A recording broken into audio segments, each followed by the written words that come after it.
Social factors, poverty, जो लोग गरीब होते हैं तो उनको फिर वो वेंटिलेटेड मकान, फूड उतना अच्छा नहीं मिलता, काम करना पड़ता है ज़्यादा, ठीक है। इलिटरेसी, लोगों को जिनको पता ही नहीं है क्या चीज़ है, अगर उनको हाइपोपिगमेंटेड पेज हो गया, अच्छा कुछ नहीं है, काम करते रहते हैं। किसी लोकल आमची या किसी को दिखाएगा और हाँ। लगा देगा तो वो चल जाता है, क्योंकि इसमें एकदम इन्फेक्शन या एकदम कोई इमरजेंसी तो होता इसका नहीं। इंक्यूबेशन पीरियड होता है 5 से 7 साल। चलते रहता है। जैसे एड्स का होता है ना 10 साल तक, 10 साल के बाद फिर एड्स, इसको 5 से 7 साल, उसके बाद फिर पता चलता है कि जी leprosy. Over crowding, over standing up, poor standard of living, lack of knowledge, ठीक है। तो पहले वो मिथ्स होते थे, तो ये पनिशमेंट बाय गॉड है, अल्लाह ने उसको पनिशमेंट दिया है, यही लोग सोचते थे कि तो फिर सोचते थे इसको नहीं है, चलो इसको दूर रखते थे, इनको फेंक दो ऐसे ही, फिर उनको मतलब एक टैबू था इनके साथ मत रखो। वो चीज़ हमने यूनाइट, एक्ट एंड एलिमिनेट, वो चीज़ हमें यही सिखाती है, ये थीम का motive. Not all cases of not susceptible to leprosy, समझ रहे हैं? ससेप्टेबल का मतलब है कम होने चांसेस है, 95 से 97% लोगों में बहुत कम चांसेस होते हैं लेप्रोसी होने के। 3 से 5% जो होते हैं ना लोग, उनमें चाह रहे हैं जो भी हमें रेस्पिरेटरी कंडीशंस है, जैसे माइकोबैक्टीरियल लेप्रोसी में, रेस्पिरेटरी ट्रैक्ट में, मेजर रूट ऑफ ट्रांसमिशन, सबसे मेजर रूट यही है with ulceratory lesions of leprosy patients. और स्किन टू स्किन कांटेक्ट, अगर किसी को लीजन्स है ना, अल्सरेटरी लीजन्स जो एडवांस स्टेज में चला गया है, उसके साथ कांटेक्ट रहने में लेप्रोसी ट्रांसमिट होने के चांसेस हैं। इनडायरेक्ट मोड्स जो है, through fomites are based upon the fact that the organism are capable of surviving outside the body for factor up to, ये हमारे इनडायरेक्ट मोड्स जो लेप्रोसी पेशेंट कहीं पे है जो अभी इन्फेक्टिव है, ठीक है, जैसे अल्सरेटरी रिलेशंस है, उसके वहाँ पे ड्रॉपलेट्स छोड़े हैं, उसकी वजह से भी वहाँ बैक्टीरिया बोल रहे हैं 8 to 10 डेज तक रह सकता है, समझ रहे हैं? तो वो है इनडायरेक्ट मोड, वो इसका मेजर मोड नहीं है। डायरेक्ट मोड जो है वो है इसका मेजर रूट ऑफ ट्रांसमिशन, ठीक है, जिसके रिगार्डिंग हमें लोगों को अवेयर करना होता है। बाकी हाइपोइथिकल मोड्स जो हैं, जैसे वेक्टर बॉर्न ब्रेस्ट मिल्क से हो जाता है, वो हाइपोइथिकल है, ठीक है, वो कोई श्योरिटी नहीं है उसमें। मेजर रूट जो है वो है एयरबॉर्न, ये respiratory tract infection. Incubation period जो अभी सर बता रहे थे ना आपको, एकदम नहीं होती, उसमें यह है कि 5 to 7 ईयर्स इसका एवरेज इंक्यूबेशन पीरियड है, तब तक पता नहीं चलता 5 से 7 साल। पीरियड पता है ना सबको? पीरियड वो पीरियड होता है जैसे जिस दिन इन्फेक्शन लग गया ना, उस टाइम से लेकर साइन सिम्टम निकलने तक एक होता है window period. Window period different. Window period वो होता है जैसे आज इन्फेक्शन मुझे लग गया, तो अगर खून में कोई डिटेक्टर जैसे कोई एंटीबॉडीज वगैरह अगर निकलेगा तो वो हो गया विंडो पीरियड, यानी खून टेस्ट करने के बाद जो कुछ निकलता है इसके साइन वो हो गया। अब जो क्लिनिकल साइन सिम्टम निकलता है वो हो गया इंक्यूबेशन पीरियड। विंडो पीरियड होता है जिसमें जैसे इन्फेक्शन लग गया तो उसमें अगर कोई लेबोरेटरी अगर कोई अगर निकलता है कुछ खून में तो वो हो गया विंडो पीरियड, है ना। जैसे हेपेटाइटिस बी में होता है विंडो पीरियड, उसमें पता नहीं चलता एक फेज में, पेशेंट का हेपेटाइटिस बी होता है, एक विंडो पीरियड आ जाता है, उसको पता नहीं चलता, फिर उसके बाद फिर से वो इन्फेक्टिव होता है। इसमें जो इंक्यूबेशन पीरियड है ना, कम से कम 2 से 3 साल तक तो इसको लगते हैं पता चलने में कि हाँ जी इसको लेप्रोसी है, एकदम नहीं होता। अगर पता नहीं चला, कभी कभार 40 साल भी लग जाते हैं इसको, समझ रहे हैं आप, मैक्सिमम 40 इयर्स और इवन मोर। इसके रिगार्डिंग यही रीजन है ना कि एक केस निकल के नहीं आया, केस डिटेक्शन नहीं होता है इसमें, फिर अचानक जो ही एडल्ट एज में चला गया तब पता चलता है कि हाँ जी, हाँ अभी इस साल। अब है क्लासिफिकेशन। लेप्रोसी जो है ना, इसको हम क्लासिफाई करते हैं, ये इंपॉर्टेंट है कभी कभार। इसमें दो, एक तो WHO क्लासिफिकेशन होती है और दूसरा होता है रिडली जॉपलिन। रिडली जॉपलिन के अकॉर्डिंग हम ट्रीटमेंट देते हैं, और WHO क्लासिफिकेशन WHO में होता है, उसमें लीजन्स कितने होंगे पॉसिबिलिटी 1 से लेकर 5 तक, 5 से कम लीजन्स होते हैं, ठीक है, वो मैं अभी आपको लीजन्स दिखाता हूँ। हाँ यही चीजें दिमाग में चल रही हैं।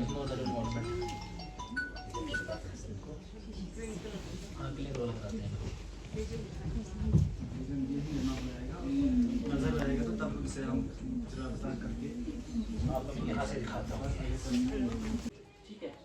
ट्यूबरकुलोसिस लेप्रोसी, उसमें एक ही लीजन होता है, एक होगा उसको, मोस्टली हैंड पे होता है, रेडियल क्यूटेनस नर्व के अकॉर्डिंग, यहाँ पे ऐसा लीजन होता है, हाइपोपिगमेंटेड, वो होगा एनेस्थेटिक, उसमें सेंसेशन नहीं होगा, ठीक है। दूसरा जितना हम ऊपर की ओर जाएंगे ना, tuberculosis borderline, tuberculosis borderline, borderline leprosy, जितना ऊपर जाते हैं उतना उतना इम्यूनिटी कम होता है इस क्लासिफिकेशन। और एक होता है ऐसे, ये 2 से 3 लीजन होते हैं। मान लो ये थोड़ा एडवांस हो गया है, तीसरा होता है बॉर्डर लाइन, इसमें सॉसर, सॉसर होता है प्लेट, जिसमें कप और प्लेट होता है ना चाय पीने का, उसके प्लेट वाले जैसे ये लीजन्स होते हैं। थोड़ा सा डिप्रेशन जी जी जी नहीं पाते हैं, ये लीजन्स होते हैं। और ये मैम इसका ये लाइट की वजह से जी मैम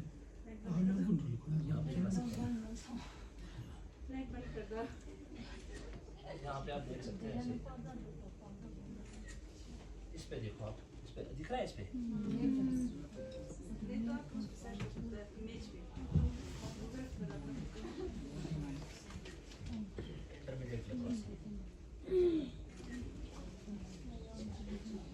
बॉर्डर लाइन और बॉर्डर लाइन की बात जो हम अभी बोल रहे थे ना 1 से 10 में एक आइडेंटिफाई।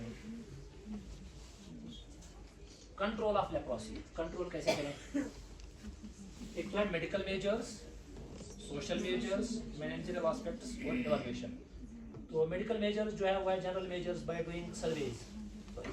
जैसे आप सर्वे करेंगे तब जाके डिटेक्ट होगा। सर्वे करने के बाद आपको हाइपोपिगमेंटेड पैच मिला किसी को, वो एनेस्थेटिक है, उसमें सेंसेशन ही नहीं है, तो उसको आप सस्पेक्ट कर सकते हैं। उसको आप आगे जाके जहाँ पे लेप्रोसी सेंटर होगा, जहाँ लेप्रोसी ट्रीट हो रहा है, मेडिकल ऑफिसर्स हैं, वहाँ आप उसको इन्फॉर्म कर सकते हैं या भेज सकते हैं। अर्ली केस डिटेक्शन भी यही हो गया। जैसे अभी इसके साथ जो कॉन्टैक्ट्स हैं उनको भी फिर सर्वे करना, उनको भी फिर इन्वेस्टिगेट करना, ये बहुत फर्क है। लेप्रोमेटस लेप्रोसी सबसे वर्स्ट केस है इसका, जिसमें इतने अनगिनत नोडल्स होते हैं, डिसफिगरमेंट हो जाता है बॉडी का, फेस का डिसफिगरमेंट हो जाता है, ठीक है। मोर कॉमनली एल्बोज पे, नीज पे, फेस पे, ठीक है। क्लिनिकल प्रेजेंटेशन स्किन में हाइपोपिगमेंटेड रीजन जो हमने पहले भी अभी डिस्कस करा, ठीक है ना। और नोड्यूल्स होते हैं जब ये एडवांस्ड स्टेज में चला जाएगा, नोड्यूल्स फेस पे होंगे, यहाँ पे जो सॉफ्ट टिश्यू स्वेलिंग जैसी होगी ना, वो नोड्यूल्स हो जाते हैं। म्यूकस मेम्ब्रेन में इसको नोड्यूल्स में अपीयरेंस म्यूकस मेम्ब्रेन, जैसे नोज के अंदर से, लिप्स में, टंग, पैलेट, लैरिंक्स, ये सब में भी इसकी म्यूकस मेम्ब्रेन में ये नोड्यूल्स आ सकते हैं। और नर्व्स मोस्टली ये यही रेडियल क्यूटेनस नर्व को इन्वॉल्व करता है, ठीक है। सेंसेशन ऑफ पहले जो इसमें टेम्परेचर है ना, सबसे ज्यादा कोल्ड टेम्परेचर इसमें लॉस होता है, फर्स्ट टेम्परेचर को लॉस होता है, सेंसेशन कोल्ड सेंसेशन। वो बोन्स को भी इफेक्ट कर सकता है, necrosis of bones. Necrosis of bones होने के बाद अगर हमने ट्रीट नहीं किया, अर्ली डिटेक्ट नहीं किया, जैसे इसका इंक्यूबेशन पीरियड बहुत है, इलिटरेट पेशेंट है, उसको पता नहीं है, ठीक है, तो इसको नेक्रोसिस हो जाता है, आहिस्ते आहिस्ते उसको खुद से एम्पुटेशन हो जाता है, एम्पुटेशन खुद से ये कट के गिर जाते हैं। डायग्नोसिस ऑफ लेप्रोसी, एक तो उसमें हम स्किन स्मीयर टेस्ट करते हैं, ठीक है, नर्व बायोप्सी करते हैं, बैक्टीरियोलॉजिकल इंडेक्स वगैरह देखते हैं इसमें, और lepromin test. Diagnosis of leprosy is most commonly based on clinical signs and symptoms. ये क्लिनिकल डायग्नोसिस है leprosy making by cardinal signs, जो है ना, जो साइंस होने के बाद हम काइंड ऑफ श्योर हो जाएंगे, ठीक है। हाँ जी, इसको स्किन लेशन विद पार्शियल और total loss of sensation clinical diagnosis है। क्लिनिकली कैसे पता चलता है? जैसे किसी को हाइपरटेंशन है, उसको सिर में दर्द होता है, हम क्लिनिक ऐसे बोलते हैं जी इसको प्रेशर ज़्यादा होगा। प्रेशर चेक करने से पहले हम बोलते हैं उसको प्रेशर ज़्यादा होगा, क्योंकि इसको यहाँ से दर्द है, धुंधला दिखता है। ऐसे भी इसमें जो कार्डिनल साइंस है ना, हमने इसको स्किन लीजन दिखा है, हाइपोपिगमेंटेड होगा, उसमें सेंसेशन कम होगी या तो होगी ही नहीं, तो इससे हमें एक श्योरेस्ट साइन मिल जाता है कि ये लेप्रोसी होने के चांसेस हैं। और नर्व्स जो है पेरिफेरल नर्व्स मोस्टली, चाहे हैंड्स और ये आर्म्स और लेग्स में, तो वो थिक हो जाती है, ऊपर की ओर दिख जाती है, ठीक है। डिमॉन्स्ट्रेशन ऑफ लेप्रा बेसिल है, वो हम एसिड फास्ट बेसिल करते हैं इसको, तो वो तो है laboratory test. Cardinal signs of leprosy, demonstration of mycobacterium leprae from the regions, जहाँ भी इसको लीजन है, हाइपोपिगमेंटेड लीजन है या नर्व इन्वॉल्वमेंट है, वहाँ से सैंपल लेके फिर उसमें माइक्रोबैक्टीरियम लेप्री निकला जो कि कॉजेटिव एजेंट इसका है, तो वो श्योर है कि ये लेप्रोसी है। अदर्स हैं इसमें नर्व्स एफिनिटी टू नर्व्स और हमारे कार्डिनल साइंस जो हमें क्लिनिकल फीचर से पता चल जाता है। तो पहले जो ट्रीटमेंट था ना, इसको पहले इसमें ट्रीटमेंट था WHO क्लासिफिकेशन के अकॉर्डिंग पॉसिबेस सर्जरी और मल्टीबेस सर्जरी। पॉसिबेस सर्जरी में क्या था, उसमें जो जैसे हाइपोपिगमेंटेड पैचेस है ना, स्किन लीजन्स 5 तक होते थे, 5 से कम या 5 से ज्यादा होंगे ना तो उसको बोलते हैं मल्टी बेसिलरी। ठीक है, एक तो था पॉसिबेसिलरी और मल्टी बेसिलरी। पॉसिबेसिलरी में होता था 5 से कम लीजन्स, समझ रहे हैं, ये हाइपोपिगमेंटेड स्किन लीजन्स जो है। जगह ना आया सर, सिर्फ 5 जगह थे, अब हाँ। ढूंढेंगे हर जगह तो पूरी जिसमें ढूंढेंगे 5 जगह मिलेगा। और 5 से कम होगा तो हम उसमें छोटे में डाल देंगे, बड़े वाले में तो बड़ा ट्रीटमेंट होगा तो बड़े वाले, मल्टी हो गया मल्टी वाले, बड़े वाले में छोटा बड़ा एक किस्म का, एक हो हाँ जी, गया, एक हो गया मॉडरेट और दूसरा हो गया सीवियर। और जिसमें और ये जो पॉसिबेसिलरी है ना, मान लो छोटा वाला जो है अभी कम स्टेज पे है ये, उसमें नर्व्स इन्वॉल्व नहीं होती है, समझ रहे हैं आप। और जो मल्टीपेसिलरी हैं जो काइंड ऑफ एडवांस्ड में चला गया है या ज़्यादा इसमें माइक्रोबैक्टीरियल लेबरी का बैक्टीरिया है बॉडी में, तो 5 से ज़्यादा लीजन्स होते हैं और उसमें नर्व्स इन्वॉल्व होती हैं। ठीक है, तो इसमें कलर भी होता है, आपको पता है वो लेप्रोसी का देखा है किसी ने ट्रीटमेंट का हुआ था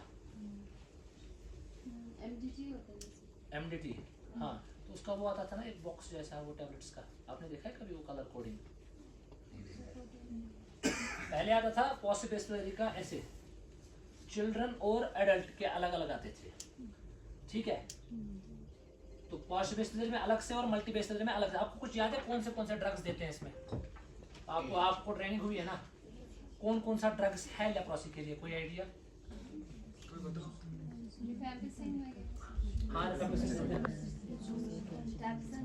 हाँ, टैप्सन देते हैं और क्लोफेज़िमिन। हम क्या करते थे, जो पॉसिबेसिलरी है ना, पॉसिबेसिलरी को हम देते हैं 6 मंथ्स के लिए, जिसमें लीजन्स 5 से कम है या 5 है। मल्टीपेसिलरी को देते हैं 12 मंथ्स के लिए, 12 मंथ्स के लिए। पहले पॉसिबेसिलरी के लिए अलग से था, मल्टी के लिए अलग से। अभी क्या हुआ, अभी हुआ यूनिफॉर्म एमडीटी। ठीक है, अभी हुआ यूनिफॉर्म एमडीटी। उसमें क्या है कि रिफेम्पिसिन जो है, रिफेम्पिसिन देते हैं 600 mg। रिफेम्पिसिन 600 mg देते हैं मंथ में एक बार, मगर सुपरवाइज्ड। रिफेम्पिसिन जो है ना, जो हम ट्यूबरकुलोसिस में भी देते हैं, 1 मंथ सुपरवाइज्ड, अपने सामने उसको खिलाना है। उसके बाद देते हैं डेप्सन। डेप्सन देते हैं 100 mg डेली देते हैं 100 mg। और क्लोफेज़िमिन जो है वो देते हैं 50 mg डेली। और जब आप उसको रिफेम्पिसिन देंगे ना 600 mg सुपरवाइज्ड, उसी टाइम आपको उसको देना है क्लोफेज़िमिन 300 mg 1 मंथ सुपरवाइज्ड। समझ रहे हैं आप? और इसमें 2 कलर्स हैं। पिंक कलर जो है, पिंक ब्लिस्टर, वो है एडल्ट्स का, और ब्राउन जो है, ब्राउन ब्लिस्टर आता है बच्चों का। ब्राउन जो आता है, ब्राउन आता है चाइल्ड्स के लिए, पिंक जो आता है वो आता है एडल्ट्स के लिए। ठीक है, कंट्रोल कैसे करें जो हम, सोशल मेजर्स क्या क्या लेने हैं हमने। Social assistance should be promoted through voluntary agencies and department of social welfare. 10 social measures consist of, हमारे पास यहाँ ना तो यहाँ वॉलंटरी एजेंसीज है ना तो सोशल वेलफेयर है, तो हमारे पास आप CHOs हैं और जो हमारे फील्ड वर्कर्स हैं। फील्ड वर्कर्स को पहले से ये ट्रेनिंग होना चाहिए, जैसे आप लोगों को भी पता चला, पहले से भी पता था, ऐसे इसके कार्डिनल साइंस हैं। ये साइंस होने के बाद किसी को भी आपने डिटेक्ट किया या आपके पास कोई आया ये साइंस लेके या ये सिम्टम्स लेके, तो आप उसको आगे जाके फॉरवर्ड कर सकते हैं। ये हमारे पास यही सोशल मेजर्स हैं। और जो हमारे गांव दूर के हैं वहाँ लिटरेसी भी उतनी ज़्यादा नहीं है, पीपल मोस्टली इलिटरेट है। ठीक है, तो आप लोगों को अवेयर रहना चाहिए। और आप लोगों ने ये भी देखा कि इसमें इंक्यूबेशन पीरियड बहुत ज़्यादा है, मिनिमम 2 से 3 साल। 2 से 3 साल तो इसको पता ही नहीं चलना है। ठीक है, मैक्सिमम 40 ईयर्स मैडम बोल रहे थे ना, तब तक मर भी गया होगा। तो ये चीज़ आपको जहन में रखनी है। तो यही है लेप्रोसी अवेयरनेस डे का। और इंडिया में जो है ना लेप्रोसी ऑर्गेनाइजेशन इन इंडिया, वह हिंद कुष्ठ निवारण संघ, क्या बोलते हैं सर इसको,